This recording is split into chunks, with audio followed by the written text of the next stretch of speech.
আসসালামু আলাইকুম রহমতুল্লাহ। কর্মমুখী রসায়নের আজকের লেকচারটা হচ্ছে দ্বিতীয় লেকচার এবং এই লেকচারে আমরা আলোচনা করব ভিনেগার নিয়ে। এবং এই ভিনেগারই হচ্ছে তোমাদের প্রথম পত্রের কর্মমুখী রসায়ন থেকে একটা সিকিউ আসবে এবং এই একটা সিকিউর মধ্যে একটা প্রশ্ন থাকবে ভিনেগার প্রস্তুতি এবং ভিনেগারের খাদ্য সংরক্ষণ কৌশল। তো আজকের এই ভিডিওতে এই ভিনেগারের প্রস্তুতি এবং ভিনেগারের খাদ্য সংরক্ষণ কৌশলটা নিয়ে আলোচনা করব ইনশাল্লাহ। আসো ভিডিওটা শুরু করা যাক। তো তোমাদের প্রথমে একটা জিনিস দেখতে হবে যে হয়তো বা এরকম একটা বিষয় দেবে যে তোমাদের উদ্দীপক এখানে হয়তো বা লিখে দেবে যে আখের রস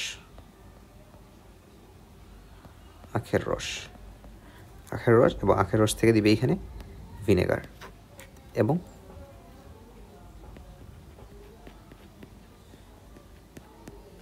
পরবর্তীতে হয়তো বা বলে দিতে পারে যে হ্যাঁ এখন আখের রস থেকে ভিনেগার প্রস্তুতি কীটা ব্যাখ্যা করো। এখন এই ভিনেগার প্রস্তুতির মেকানিজমটা কি আসলে?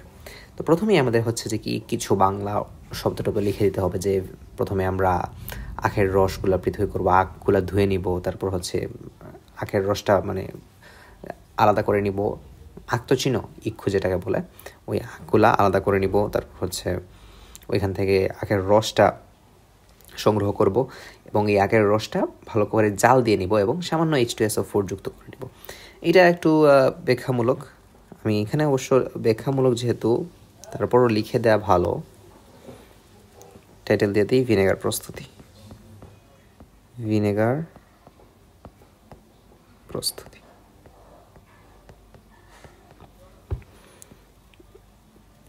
প্রস্তুতি আখের রস থেকে।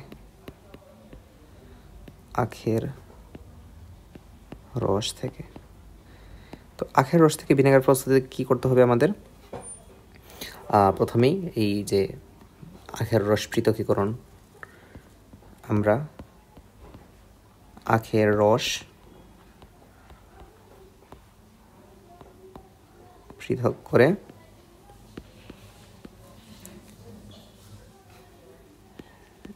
সামান্য H2SO4 যোগ করি, কিছুক্ষণ জাল দিয়ে দিব।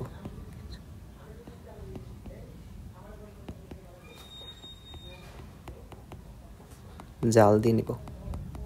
এখন কেন H2SO4 এবং কেন জাল দিয়ে নিব? এটা হচ্ছে মূলত H2SO4, এটা হচ্ছে একটা অম্ল এবং এই অম্ল যাতে ব্যাকটেরিয়া না থাকে আখের রসের মধ্যে, তো এই জন্য আমরা H2SO4 যোগ করে দেব এবং তারপর কিছুক্ষণ জাল দিয়ে দিতে পারি।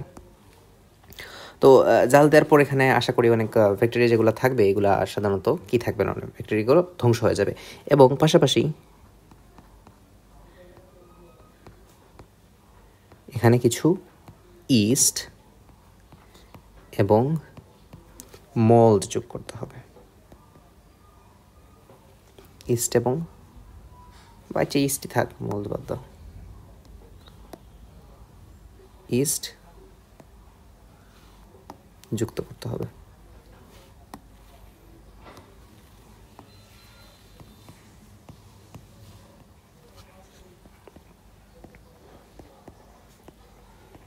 ইস্ট যুক্ত করতে হবে। আচ্ছা, তো ইস্ট যুক্ত করতে হবে কেন? ইস্ট থেকে কয়েক ধরনের এনজাইম নিঃসৃত হয় এবং এই ইস্টটা একটু মার্ক করে রাখি। এই ইস্ট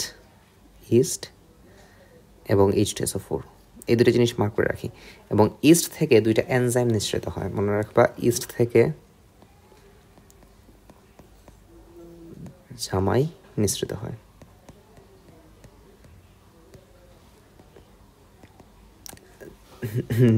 জামাই দিয়ে কি? জাইমেজ। ইস্ট থেকে জাইমেজ এবং ই থেকে ইনভার্টাস। ই থেকে হচ্ছে ইনভার্টাস।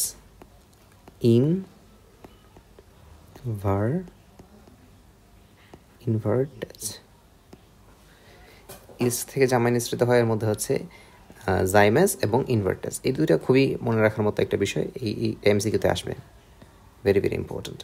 আচ্ছা, তো আমরা সেখানে কি যুক্ত করলাম? ইস্ট যুক্ত করে যাতে এই দুইটা এনজাইম আমরা পাই। তো ইস্ট যুক্ত করার পর আমরা যে জিনিসটা করতে পারি, আমরা প্রথমে ভিনেগার তো পেলাম, এখন এই ভিনেগারটা এখন আমরা কী করব, আখের রসকে, আচ্ছা এ হচ্ছে আখের রস। আখের রসটা হচ্ছে একটা ডাইস্যাকারাইড, তাই না? ডাইস্যাকারাইড মানে কি? এটা হচ্ছে আমাদের, এটা চিনি বলতে পারো, C12H22O11। আচ্ছা, C12H22O11। তো স্টেপ 1,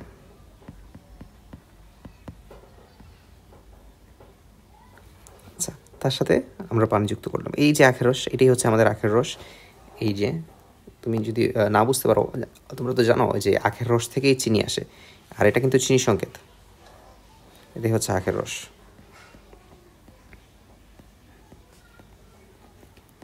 অনেকে হয়তো জানো যে আখের রস থেকেই চিনি আসে, তো এটাই হচ্ছে মূলত আখের রস। এবং আখের রস থেকে যার সাথে আমরা যখন পানি যুক্ত করব, এখন আমরা যে আগে ইস্ট দিছিলাম না, তো ইস্ট দেওয়ার কারণে এখানে ইনভার্টেস, এই ইস্ট থেকে আসা ইনভার্টেজের প্রভাবে এটা ইনভার্ট চিনিতে পরিণত হবে। ইনভার্ট চিনি কি? গ্লুকোজ এবং ফ্রুক্টোজ, C6H12O6 প্লাস C6H12O6, এটা হচ্ছে ইনভার্টেজ বলতেছি, ইনভার্ট চিনি। এই দুইটাকে একসাথে বলা হয় ইনভার্ট চিনি। গ্লুকোজ এবং ফ্রুক্টোজ একসাথে বলা হয় ইনভার্ট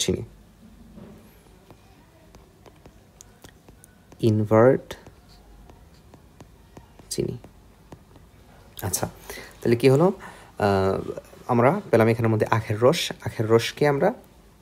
রসটা নিলাম, তারপর সেটাকে একটু জাল দিয়ে নিলাম, H2SO4 যুক্ত করে নিলাম, তারপর ইস্ট যুক্ত করে নিলাম, যাতে আমরা জাইমেজ এবং ইনভার্টেজ কিটা পাই, এই এনজাইমগুলো পাই। তো তারপর কি হচ্ছে, আমরা এই আখের রসের মধ্যে একটু পানি দিলাম এবং ইস্ট যুক্ত করার জন্য ইস্ট থেকে নিঃসৃত হওয়া ইনভার্টেজের প্রভাবে এই ইনভার্ট চিনিতে পরিণত হলো। এবং তার পরবর্তীতে এই ইনভার্ট চিনি, এই যে 2C6H12O6, এটা আবার ওই ইস্ট থেকে আরেকটা এনজাইম নিঃসৃত হয় না, বললাম না, জাইমেজ, অর্থাৎ ইনভার্টেজ এবং জাইমেজ নিঃসৃত হয়। এই জাইমেজের প্রভাবে এটা আমাদের ইথানলে পরিণত হবে।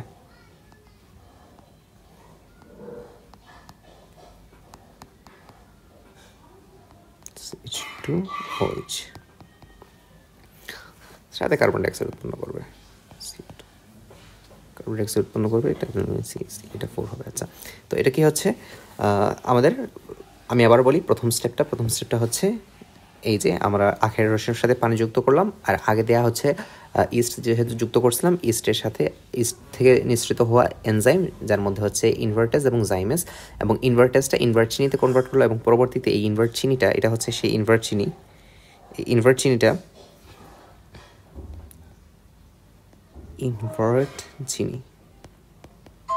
সেই ইনভার্ট চিনিটা পরবর্তীতে আবার জাইমেজের প্রভাবে ইথানল পরিণত হলো। এখন আসো স্টেপ 2তে কি হবে? স্টেপ 2, আচ্ছা এখানে টেম্পারেচারটা উল্লেখ করে দেওয়া ভালো। এই ইনভার্টেজটা 37 ডিগ্রি সেলসিয়াস টেম্পারেচার লাগবে আর কি, এবং এই জাইমাসটা 20 থেকে 24 ডিগ্রি সেলসিয়াস টেম্পারেচারটা মনে রাখা ভালো। টেম্পারেচারটা মনে রাখলে আসলে বিষয়টা কুল লাগে দেখতে আর কি। এবং পরবর্তীতে এই যে এটা হচ্ছে ইথানল,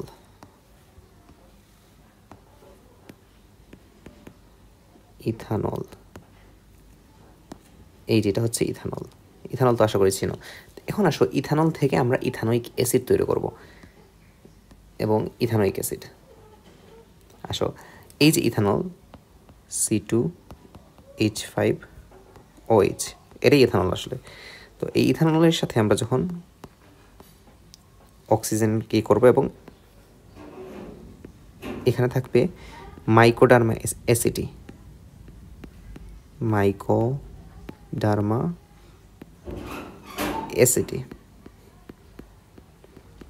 অথবা অ্যাসিডোব্যাক্টর, মাইকোডার্মা অ্যাসিডি অথবা অ্যাসিডোব্যাক্টর।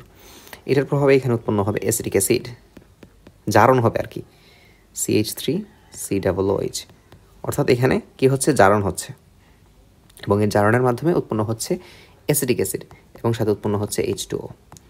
এই যে অ্যাসিটিক অ্যাসিড, এই অ্যাসিটিক অ্যাসিডের 6-10% মিশ্রণকে বলা হচ্ছে ভিনেগার। সরি, এই অ্যাসিটিক অ্যাসিডের 6-10% ভিনেগার।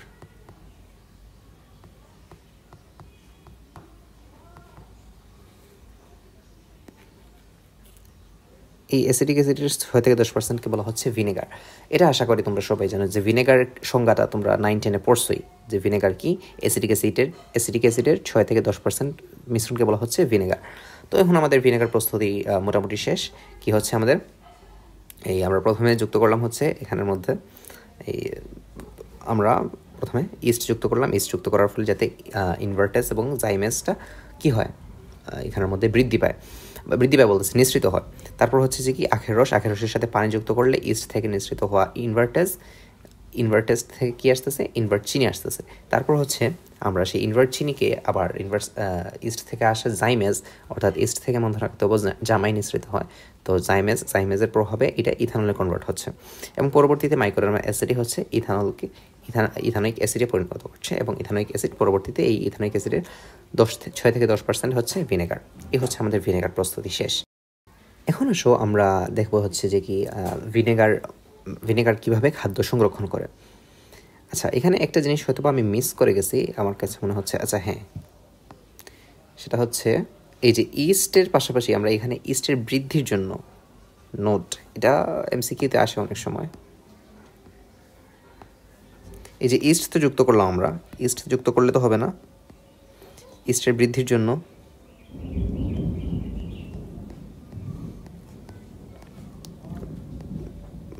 ইস্টের বৃদ্ধির জন্য আমরা অ্যামোনিয়াম ফসফেট, অ্যামোনিয়াম সালফেট এগুলো যুক্ত করতে পারি। NH4 2SO4, এটা খুবই গুরুত্বপূর্ণ, এমসিকিউতে আসে। আমার কাছে বারবার মনে হচ্ছিল যেন কিছু একটা জিনিস আমি মিস করে যাচ্ছি। PO4 যুক্ত করতে হয়।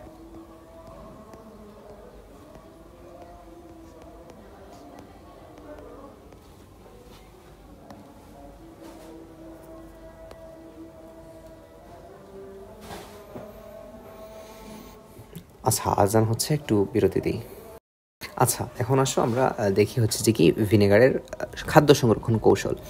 এখন ভিনেগার কি জিনিস আমরা তো আগেও জানছি যে অ্যাসিটিক অ্যাসিডের ভিনেগার,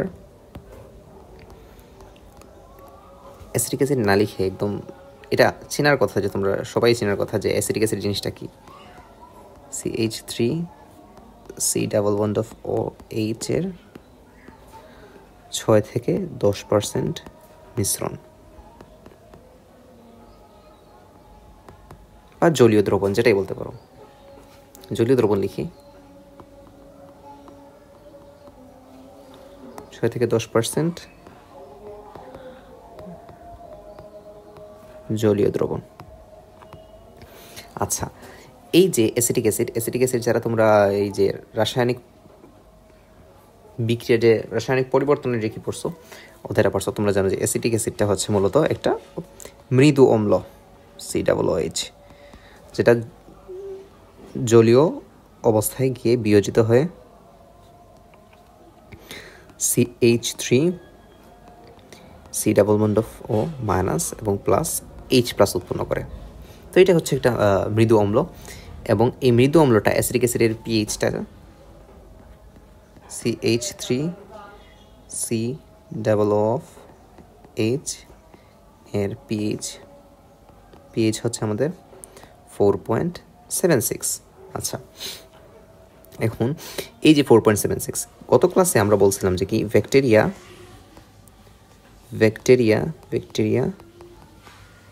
নিম্ন পিএইচ অথবা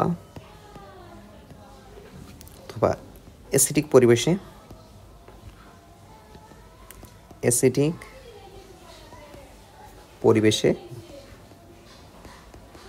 পরিবেশে বাঁচতে পারে না।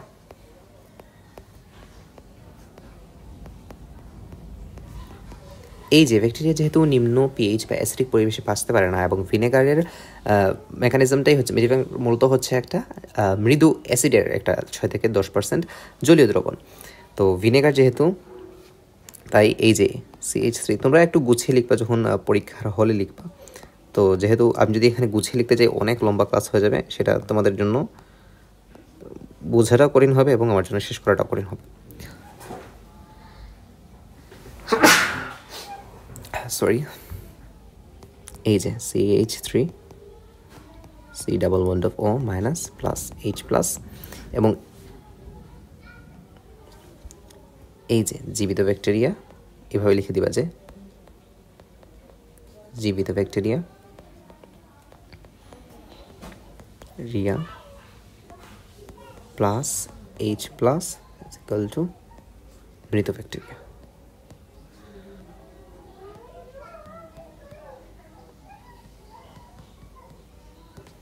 এই হচ্ছে আমাদের মূলত মেকানিজমটা।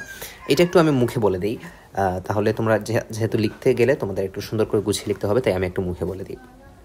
ভিনেগার হচ্ছে কি? ভিনেগার হচ্ছে CH3COOH, অর্থাৎ অ্যাসিডিক অ্যাসিডের 6 থেকে 10%-এর একটা জলীয় দ্রবণ। অ্যাসিডিক অ্যাসিড হচ্ছে একটা মৃদ অম্ল। এই মৃদ অম্ল অ্যাসিডিক অ্যাসিড আমরা রাসায়নিক পরিবর্তন সেপারেটর থেকে জানি। মৃদ অম্লের কাজ কি? সেটা জলীয় দ্রবণে আংশিকভাবে বিয়োজিত হয়। আংশিকভাবে বিয়োজিত হয়ে সে CH3C+O মাইনাস কনভার্ট করে এবং সাথে H প্লাসটা কনভার্ট করে, এবং এই H প্লাসটার জন্য মূলত এটার পিএইচটা লো হয়ে থাকে। অ্যাসিডিক অ্যাসিডের পিএইচের মান কত? অ্যাসিডিক অ্যাসিডের পিএইচের মান হচ্ছে 4.76। এটা ভেরি ভেরি ইম্পর্ট্যান্ট, 4.76।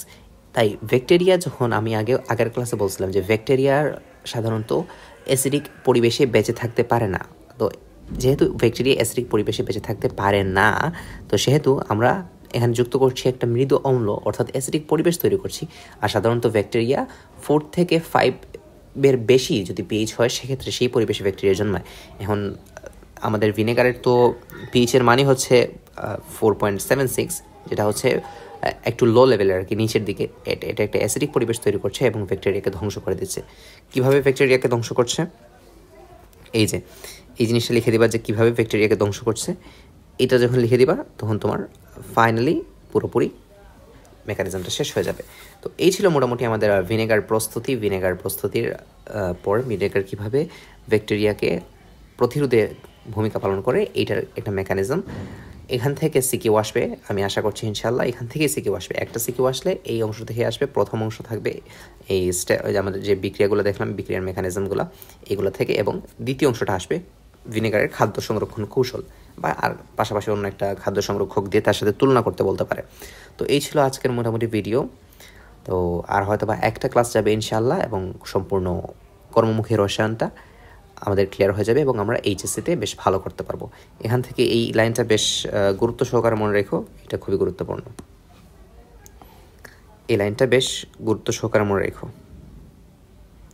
আমি প্রথম দিকেই ভাবতেছিলাম যে কোনো একটা জিনিস মিসিং চলে যাচ্ছে কিনা, এই জিনিসটা মিসিং চলে যাচ্ছিল, তো এইটা মাথায় রাখতেই হবে। এটা হচ্ছে MCQ এর জন্য গুরুত্বপূর্ণ। আচ্ছা, তাহলে ভালো থাকো তোমরা সবাই, এবং ধন্যবাদ সবাইকে।